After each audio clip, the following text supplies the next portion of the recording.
Halo teman-teman, selamat datang kembali di channel Koda Bookstore dengan saya Empu Galama Wuran. Kali ini saya akan mencoba kembali mereview sebuah buku pengembangan diri yang sangat penting, yang sangat bagus, yang sangat berguna untuk kita. Judulnya adalah Rahasia Sukses Sepanjang Zaman, yang ditulis oleh Robert Kohler. Buku ini pertama kali dicetak di penerbit Gemilang, dicetak pada Februari 2018. Pertanyaan pertama adalah, mengapa kita harus membahas buku ini? Mengapa kita tidak membahas buku pengembangan diri lainnya? Menurut saya ada satu jawaban yang sangat penting dan yang akan menjadi isi dari video kali ini. Karena buku ini membahas satu rahasia yang sepertinya selama ini tidak terlalu banyak diketahui orang-orang, yaitu bagaimana kita bisa menggunakan kekuatan pikiran kita. Satu teknologi, satu alat yang diberikan Tuhan kepada kita untuk bisa meraih apa yang kita inginkan. Karena itu dalam video kali ini saya akan berbagi dengan teman-teman semua, tentu saja berdasarkan isi dari buku ini, tentang satu alat tersebut, yaitu pikiran. Yang pertama, pikiran manusia itu secara umum dibagi menjadi dua, yaitu pikiran sadar dan pikiran bawah sadar. Tentu dalam referensi yang di dalam buku ini juga Robert Kohler membagi satu jenis pemikiran, satu jenis pikiran lain, yaitu yang disebut dengan suprasadar. Tetapi kita tidak akan membahasnya. Yang kita bahas kali ini adalah pikiran sadar dan pikiran bawah sadar. Tentu saja ini adalah konsep-konsep sederhana, dan saya kira untuk memahaminya tidak membutuhkan waktu yang lama, tetapi justru dengan konsep yang tidak terlalu rumit itu, dia justru menguasai kehidupan kita dan bisa menjadikan kita sebagai suatu manusia yang sepertinya tanpa kita sadari. Kalau teman-teman merasa bahwa ini penting, bisa dicatat. Yang pertama adalah pikiran kita dibagi menjadi dua, yaitu pikiran sadar dan pikiran bawah sadar. Pikiran sadar adalah jenis pikiran yang menuntun kita untuk menentukan sesuatu secara logika, membuat keputusan-keputusan secara logis, dan ini bisa kita ikuti dan bisa kita rasakan di saat kita ingin mengerjakan sesuatu. Kalau teman-teman tidak ingin lewat di jalur penghijauan karena ada tilang, itu ada karena dituntun oleh pikiran sadar tadi. Pada bagian berikutnya ada juga pikiran bawah sadar. Dan pikiran bawah sadar ini biasanya membuat kita melakukan sesuatu tanpa kita sadari. Kalau dipersentasikan, kehidupan kita ini dipengaruhi lebih besarnya pikiran bawah sadar. Pikiran sadar hanya menguasai kita sekitar 5%. Ya, angkanya mungkin saja lebih banyak, lebih kurang. Tetapi intinya adalah pikiran bawah sadar, dia bisa menguasai kita lebih dari 90% aktivitas kehidupan kita.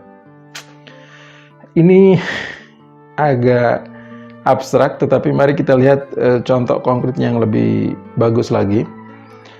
Kalau misalnya seseorang itu hidup penuh dengan ketegangan-ketegangan, seseorang itu hidup penuh dengan penderitaan, bahkan kesuksesan, kebahagiaan, kemiskinan, itu karena bukan ditentukan oleh pikiran sadarnya, bukan dipengaruhi oleh pikiran sadarnya, tetapi justru dipengaruhi oleh pikiran bawah sadarnya.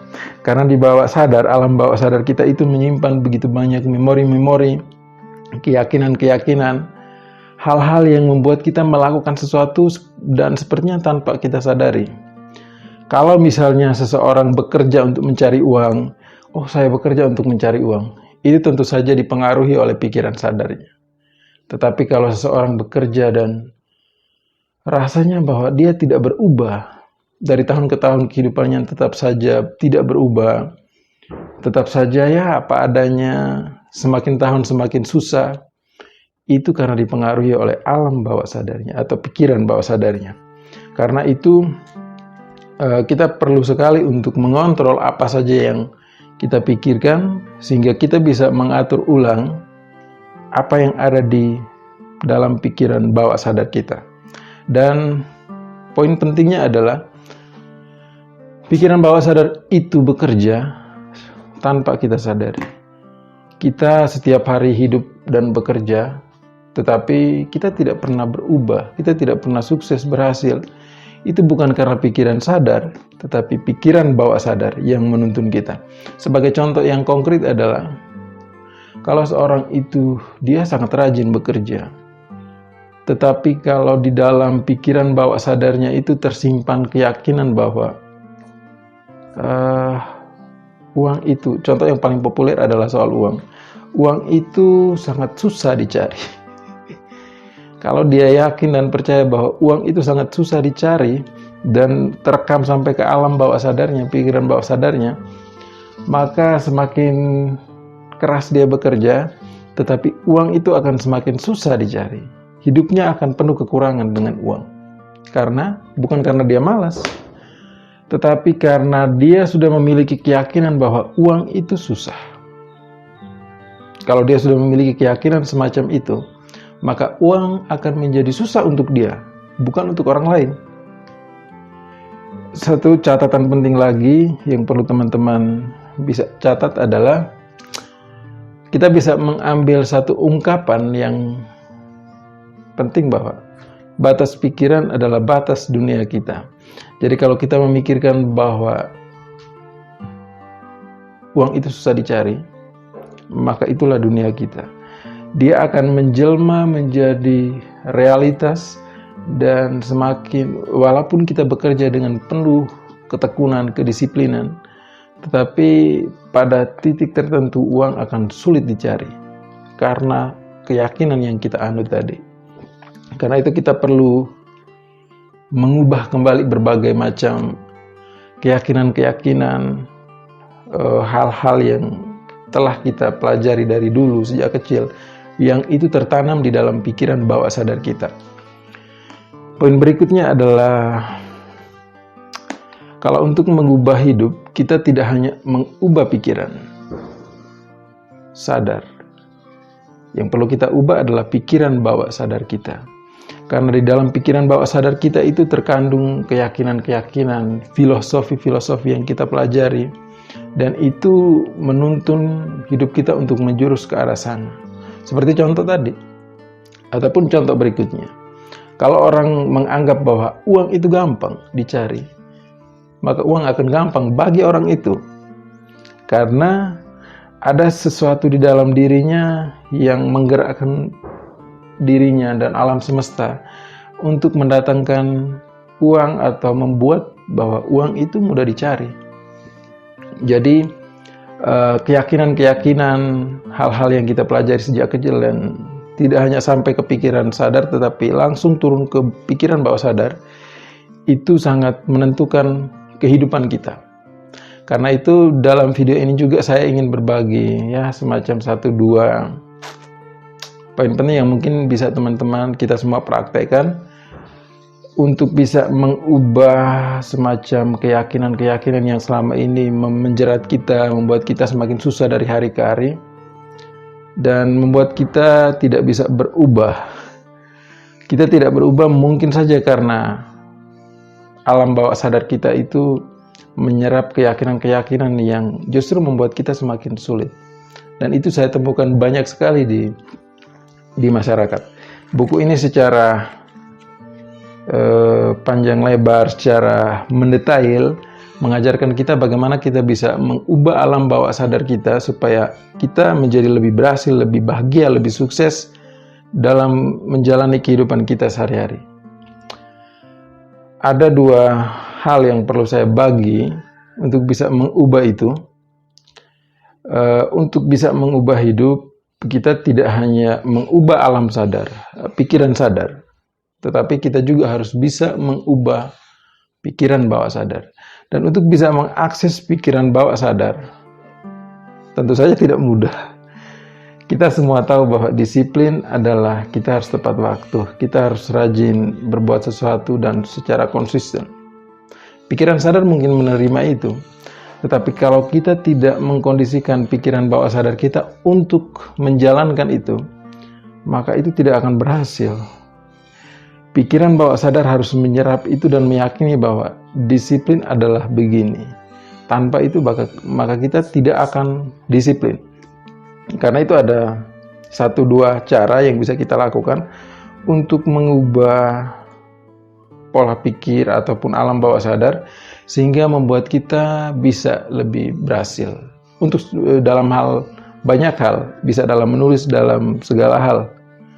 Yang paling pertama adalah kita seharusnya punya afirmasi setiap hari. Jadi untuk bisa mengakses pikiran bawah sadar kita, yang kita lakukan adalah kita setiap hari seharusnya memiliki satu afirmasi. Afirmasi itu adalah kalimat-kalimat peneguhan positif. Dan waktu yang paling cocok untuk bisa mengungkapkan afirmasi itu adalah di waktu pagi hari setelah kita bangun dan di malam hari sebelum kita tidur. Kenapa justru di 2 waktu ini? Ada penjelasan secara ilmiah bahwa di saat kondisi itu kita hampir tidur, kita akan melewati satu momen yang pada momen getaran itu kita bisa mengakses alam bawah sadar kita. Misalnya kalau dulunya kita merasa sangat sulit sekali mendapatkan uang, mungkin karena ada satu keyakinan yang tertanam di pikiran bawah sadar kita bahwa uang itu susah dicari. Kalau kita sudah yakin bahwa uang itu susah dicari, maka itu akan menjadi susah untuk kita. Ada satu ungkapan yang sangat penting dari Henry Ford. Dia mengatakan bahwa kalau kamu berpikir kamu bisa, kamu benar. Kalau kamu berpikir kamu tidak bisa, kamu benar. Itu juga berlaku untuk semua hal. Kalau kamu berpikir bahwa uang itu susah, maka uang itu susah untukmu. Tapi kalau kamu berpikir bahwa uang itu gampang, maka mungkin saja dan pasti akan gampang bagimu. Karena itu afirmasi tadi bisa kita ubah dan mengubah keyakinan kita. Sebelumnya mungkin kita berpikir bahwa uang itu susah, atau pekerjaan ini susah, mencari pekerjaan itu susah, membuat segala sesuatu yang agak kreatif itu susah.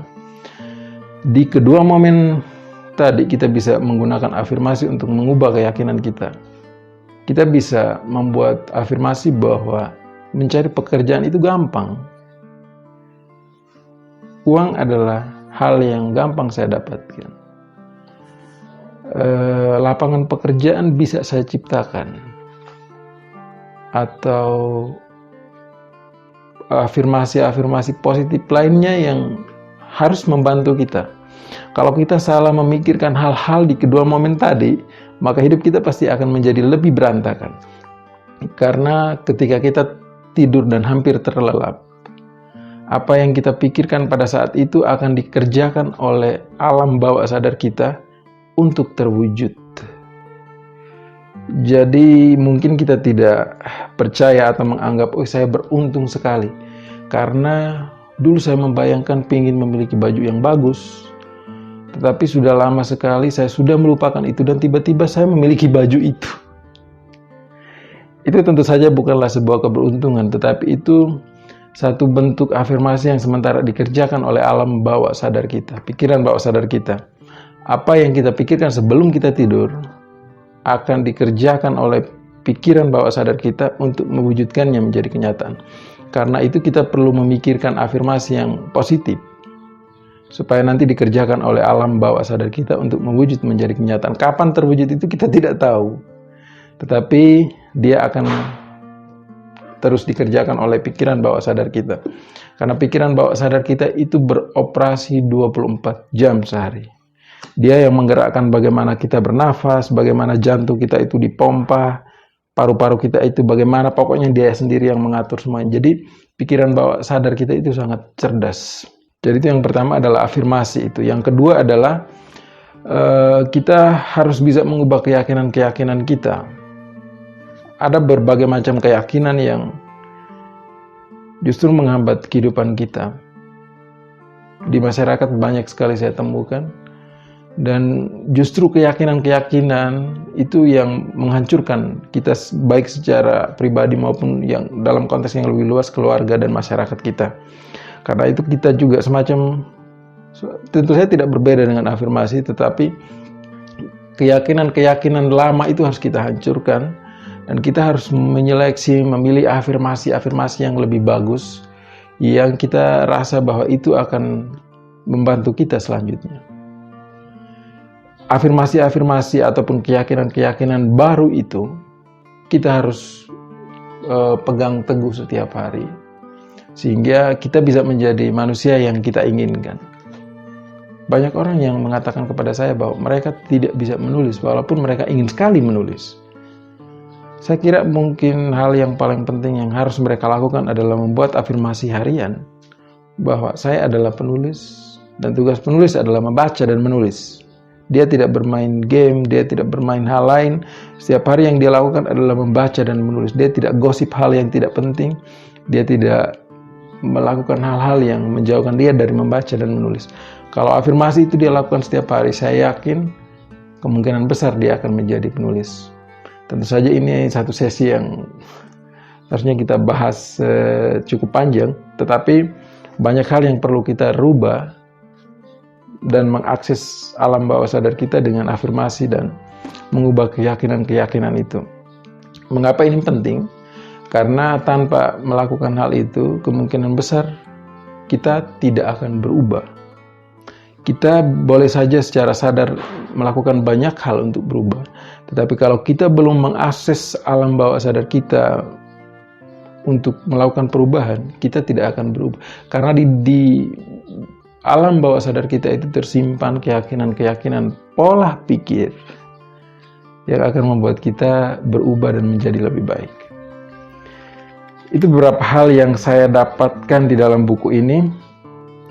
Pada video kali berikut saya akan mencoba melihat lebih jauh bagaimana kita menggunakan imajinasi kita untuk bisa menjadi lebih kreatif, yang juga dijelaskan di dalam buku ini.